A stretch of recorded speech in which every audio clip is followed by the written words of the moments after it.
По признанию Майи Плисецкой, тема романа Льва Толстого «Анна Каренина» давно волновала ее и композитора Родиона Щедрина. В новом балете она дебютировала как хореограф-постановщик.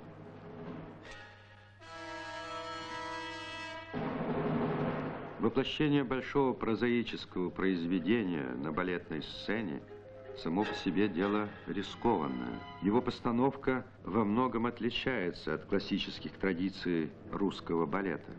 Это своего рода попытка Майи Плисецкой в танце-пантомиме передать сложные чувства героини романа.